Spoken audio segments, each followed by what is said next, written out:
Katha Kathan, storytelling, stories that nurture you, brings to you story of Lord Shanidev and Vikramaditya. Once all the 9 planets, Sun Suryadev, Moon Chandra, Mars Mangal, Jupiter Guru, Mercury Buddh, Venus Shukra, Saturn Shani, Rahu and Ketu came together. They started talking to each other. While they were in conversation, Rahu and Ketu put up a question saying, "Who is the greatest among us?" They could not decide on this matter. After a long argument, they went to Lord Devraj Indra so that he could give his decision. On hearing this, Devraj Indra thought, if he gave his decision in favor of any one, if he said who was big or small, and if he did so, he would be a victim of their anger.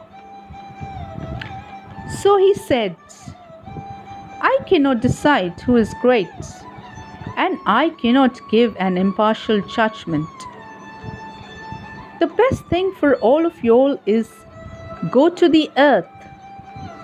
There is a king, Vikramaditya of Ujjain. He is a good and a just king. Hearing this, the planets go to King Vikramaditya's court. All the planets tell him about their problem. It was a very difficult task for Vikramaditya. Why don't you go to Devraj Indra? The planets say that Devraj Indra has sent them to you. Vikramaditya was a very dutiful king, so he accepted the challenge gracefully. After a lot of thinking, he arranged thrones of gold, silver, copper, brass, bronze, tin, zinc, mica, and iron. The thrones were placed by numbers. The gold throne was placed first, and the iron throne was placed last. Next morning, Vikramaditya asked all the planets to take their throne. Whose throne is placed first is the biggest, and whose throne is placed last is the smallest. Because the iron throne was last, and it was the throne of Shanidev, Shanidev understood that he was made the smallest. This made him very, very angry. And he said, King, you do not know my powers. Surya the sun stays on one Rashi for 1 month, Chandra the moon for 2¼ of a month plus 2 days, Mangal Mars a month and a half, Jupiter Guru for 13 months, Buddh Mercury, Venus Shukra for 1 month. But as for me, I stay in one Rashi for 2½ months to 7½ years. I have given the great gods great sadness and punishment.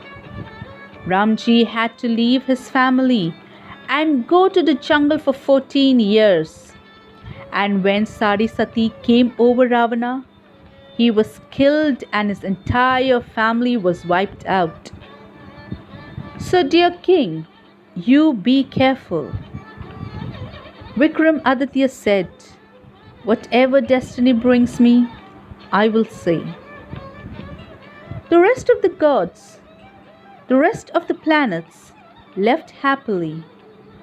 But Shanidev left the court very angry. As days passed, Saraswati came over Vikramaditya. Shanidev disguised himself as a horse trader and came to Ujjain with these beautiful horses. Seeing these horses, the gatekeeper ran to King Vikramaditya, interrupting the king during his court session. Vikramaditya got angry and said, "If these horses are not good as you have described, I will cut off your head." When Vikramaditya came to the gate and saw the horses, he was surprised to see such amazing horses. Immediately he removed his pearl necklace and gave it to the gatekeeper. He climbed on one of the finest horses. The horse ran very fast into the thick jungle, and dropping the king, the horse disappeared. Vikramaditya was lost. He couldn't find his way. After walking for hours, he saw a milkman. The king asked him for water. After drinking water, he removed his ring and gave it to the milkman. He started walking towards the city. He was tired and hungry. He sat under a peepal tree. There was a shop opposite to the tree. He introduced himself to the shopkeeper, saying he was from Ujjain and his name was Vika, instead of saying Vikramaditya. Seeing his state, the shopkeeper gave him some water to drink. Fortunately, that day, business was very good, and the shopkeeper felt that it was Vika who was lucky for him. He takes him home and gives him food to eat. While eating, Vika saw an astonishing thing. There was a necklace on a hook. The necklace was getting swallowed by the hook. After some time after he finished eating, Vika left. The shopkeeper comes into the room to look for the necklace, but couldn't find the necklace. Nobody other than Vika came into this room. It's Vika who has taken the necklace. He goes to the king and he complains about Vika taking away the necklace. The king orders his soldiers to get Vika to the court. Vika is got before the king. The king looks at Vika and says, "He looks like a decent man. He does not look like a thief." The shopkeeper said, "But nobody other than Vika came into the house. He has taken the necklace." The king questions Vika, "Did you take the necklace?" Vika says, "No, I have not taken the necklace. The necklace has been swallowed by the hook on the wall." On hearing this, the king gets angry and he orders that Vika's hands and legs be cut. The order was carried out immediately. An oil merchant takes Vika home, treats him, looks after him, makes him sit on the oil mill to remove oil. With the help of his mouth, he toils the bull to remove oil.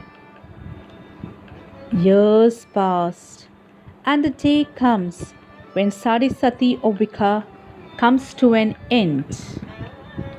One night, during Varsha Ritu, rain season, he was singing the Malhar Rag, an Indian classical raga. His song was very melodious. The princess of that kingdom heard the singing and was completely mesmerized.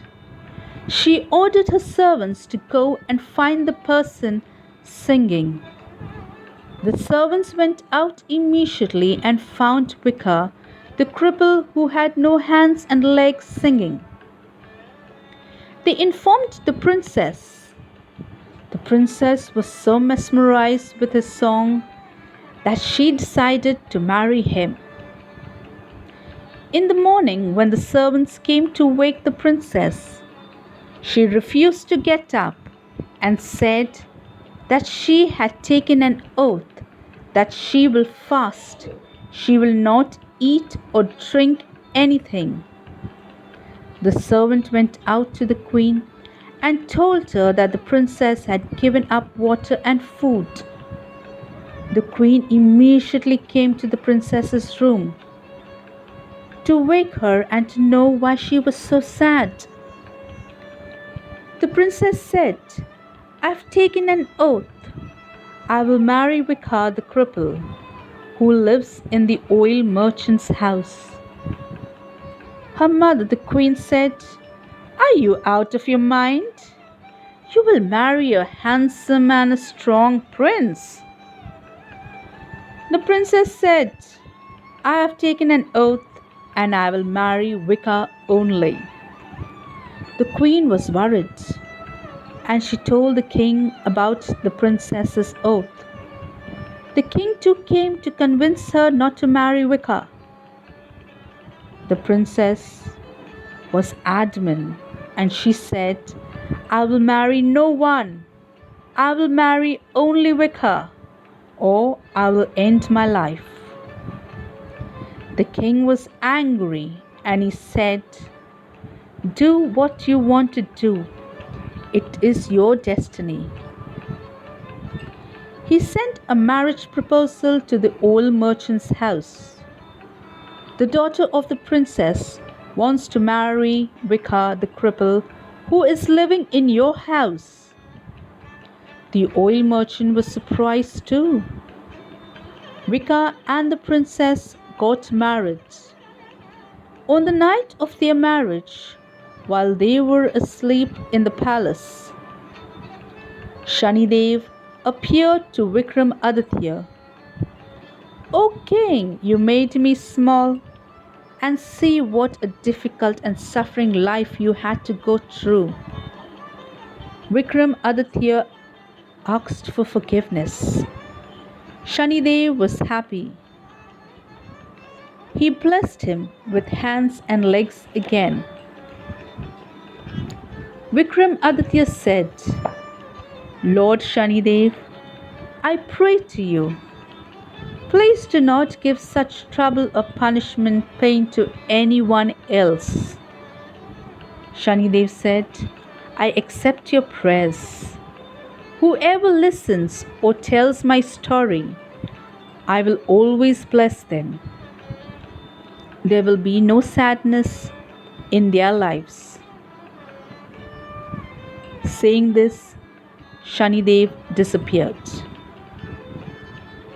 In the morning, the princess got up and saw her husband Vikramaditya with hands and legs and was surprised and very happy.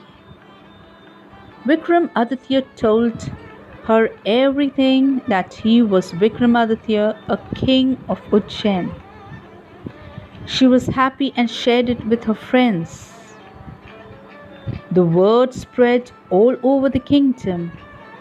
When the shopkeeper heard about the entire event, he came running to Vikramaditya and fell on his feet and asked for forgiveness. "I put a wrong allegation on you. You can punish me." Vikramaditya said, "It's not your fault. It was Shani prakop. That's why I had to face all this. You can go home in peace." The shopkeeper said, "I will be at peace if you come home and have food with me." Vikramaditya said, "Okay, as you wish." The shopkeeper went home and arranged a feast for the king. The king came, and while they were eating, a surprising thing happened. While everyone saw the necklace that was swallowed by the wooden hook, now comes out. After the feast, the businessman joined his hand and offered the king with gold and silver coins and asked him to marry his daughter. The king was given a lot of dowry. After a few days of living in his in-laws' palace, he asked for his leave to go back to Ujjain. He, along with his wives, he left for Ujjain with lots of wealth and servants. When he reached Ujjain, everyone was happy and the entire city was lit with lamps. Next day, Vikramaditya passed an order that on every Saturday, Shani Dev Puja will be performed. Whoever wants to fast can fast. From that day onwards, everything was fine and everyone was happy.